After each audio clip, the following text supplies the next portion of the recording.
In the journey of life, storms are inevitable. Each of us, at some point, will stand in the path of tumultuous winds, challenges, failures, betrayals, uncertainty, and moments of deep doubt. Yet, within every violent storm, there is a place of stillness, a center of unwavering calm. It's not outside ourselves, it's within, waiting to be discovered and cultivated. Becoming the calm in the storm is not just a survival tactic, it is, in fact, the foundation for achieving all that you desire. It is the power that renders you unstoppable, no matter what circumstances may come your way. The world remembers Napoleon Hill as a master thinker, a seeker of success, and a chronicler of the world's most powerful minds. Through decades of research and personal tribulation, Hill revealed a truth that is as profound as it is simple. Our thoughts, emotions, and inner state dictate the reality we live in. He showed us that those who achieve greatness are not exempt from struggle. Rather, they are those who learn to remain composed under pressure, undaunted by adversity, and unshaken by chaos. They become the calm in the storm, and in doing so, unlock a limitless power. But what does it truly mean to be calm when the world roars around you? Picture, for a moment, a ship set upon a raging sea. The winds shriek, waves hammer its sides. All around, the crew panics, but the captain stands at the helm, focused, deliberate, and clear-eyed. He is not untouched by the storm. He feels every lash of it. But his mind does not yield to fear or frenzy. Because he remains calm, he sees solutions others do not. He finds opportunity in tribulation. His composure inspires courage in others. It is his calm that navigates the ship to safety, through waters none believed they could traverse. This is not mere bravado or denial. Being calm in the storm is not about pretending negativity does not exist. It is about mastering the mind and spirit so they become impervious to external turbulence. Doubt, criticism, and failure are realities faced by every person daring enough to act on their dreams. But the great ones, those who reach their full potential, are those who refuse to let these forces control them. They cultivate a deep inner fortress, one built of faith, discipline, and vision. Hill taught that your mind is both your greatest asset and your fiercest adversary. When you learn to govern your mind, you can thrive amid adversity. You become immune to the opinions of others. You redirect your energy from worry to creation, from complaint to action. Like a lighthouse standing tall over a stormy sea, you become a beacon for both yourself and for others. But how does one acquire such calm? It begins with awareness, a conscious decision to become the master of your inner world. In moments of trial, pause and ask yourself, what am I feeling right now? What story am I telling myself about this challenge? Through honest reflection, you reclaim your power and step out of the tyranny of automatic reactions. From self-awareness arises the discipline of thought.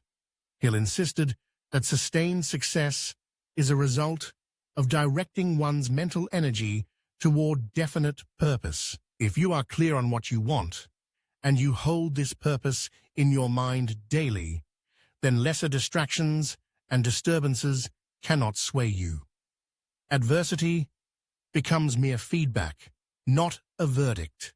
When obstacles come, as they inevitably will, you can say, "This is not a halt, this is an opportunity, information that I can use to adapt, grow, and reach my destination more wisely." Another pillar of calm is faith, not blind belief, but a profound trust in your own ability to shape your life. Time and again, Hill emphasized the power of belief, not only in the outcome you desire, but in your capacity to reach it, regardless of present circumstances. Faith transforms adversity from a threat into a training ground. Each challenge faced and overcome becomes proof of your inner strength, building a powerful cycle of confidence and resilience. But calm is not a solitary achievement. It is cultivated in community, in relationship, and in service to others. When your vision extends beyond self-interest, when you are motivated by a mission bigger than your troubles, storms that once seemed insurmountable diminish in significance. You realize that setbacks are not personal vendettas. They are the universe's way of preparing you for greater responsibilities, deeper wisdom, and higher achievements. Napoleon Hill's own life was riddled with storms. Raised in poverty, he faced loss, disappointment, and betrayal throughout his journey. Yet he never allowed these storms to dictate his destiny. Instead, he used them as fuel, channeling disappointment into determination and heartbreak into hunger for understanding human potential. His life was proof that one's circumstances are not the final word. Your response to them is. In your own life, the storms may come in many forms. Perhaps it's the loss of a job, or the criticism of a cherished ambition. Perhaps it is self-doubt that whispers you're not enough, that your dreams are too audacious. These moments are not meant to defeat you. They are invitations to step into your greatest strength. When you choose calm, when you step back from emotional reactivity and anchor yourself in purpose, you gain a vantage point that others miss. Instead of being battered by the storm, you become a force within it, influencing outcomes rather than being victimized by them. Consider the stories of some of the world's greatest achievers, people studied by Hill himself. Each faced storms. Andrew Carnegie, with humble beginnings and overwhelming competition. Thomas Edison, who failed thousands of times before inventing the light bulb. Helen Keller, who triumphed over unimaginable physical limitations. The common thread is not luck, nor genius, nor an absence of hardship. It is the cultivation of inner calm, a refusal to let outer chaos define their possibilities. This is not magic, it is mastery. It is a set of practices, simple yet profound, that transform ordinary people into extraordinary leaders, innovators, and creators. You too can learn these practices. First, anchor yourself in a clear vision. Decide without hesitation what it is that you desire most. Allow this vision to become the central pillar of your inner world. When adversity strikes, return to your vision. It will remind you why you started, where you are headed, and what is truly important. Second, discipline your mind every day. This means becoming vigilant about the thoughts you allow to take root. When negative, panicked, or defeatist thoughts arise, observe them without judgment. Then gently redirect your focus to what you can do, what you possess, and the steps you can take. Third, develop an attitude of gratitude. Every storm carries hidden gifts, lessons, new relationships, unexpected turns that lead to greater opportunities. When you train yourself to look for the benefit in every adversity, you shift from victimhood to mastery. Fourth, surround yourself with positive influences. Hill believed that collective energy shapes individual destiny. Seek out those who uplift you, who have weathered their own storms and emerged wiser for it. Learn from them. Share your journey with them. The mutual support will magnify your strength and resilience. Lastly, serve a purpose greater than yourself. When your work has meaning, when it uplifts others, serves society, or contributes to the betterment of the world, your sense of purpose becomes an anchor stronger than any storm.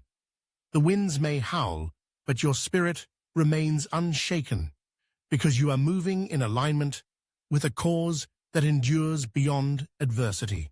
Picture your own life 1 year, 5 years, or even 20 years from now. Imagine looking back on the storms you faced, not as tragedies, but as essential chapters in your story of triumph. Visualize yourself as the unshakable presence in your community, your business, or your family. See yourself inspiring others, not because you avoided storms, but because you mastered the art of calm within them. Remember, calm is not the absence of movement. It is not passivity nor resignation. Calm is active, dynamic, and creative. It is the refusal to be swept away by panic. It is the practiced response of resourcefulness, courage, and ingenuity. It is the birthplace of all great achievement. Napoleon Hill often wrote about the sixth sense, the creative imagination that is only accessible when the mind is quiet and composed. When we panic, we close ourselves off from inspiration and insight. But when we are calm, open, and receptive, new ideas emerge. We see solutions where others see dead ends. Obstacles become opportunities for innovation. When you meet the unexpected with calm, you also inspire others to do the same. Your family, friends, colleagues, and even strangers will look to you as a model. In times of crisis, your steady leadership will become a harbor in the storm, something people remember and draw strength from for years to come.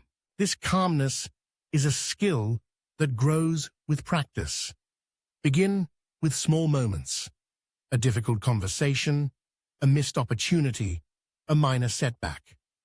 Pause, breathe, choose your response rather than letting emotion choose for you. Each time you do this, you fortify your inner calm. Over time, you will notice a profound change, not just in how you handle adversity, but in the direction of your life itself. You will attract new opportunities, relationships, and achievements. You will find yourself saying, "Nothing can stop me," not out of arrogance, but from the deep knowledge that no circumstance has power over your mind unless you permit it. Above all, remember that you are never alone in your storms. Every person you admire, every hero you know, walked through the fire before reaching greatness. There is comfort and wisdom in knowing that adversity is a universal teacher.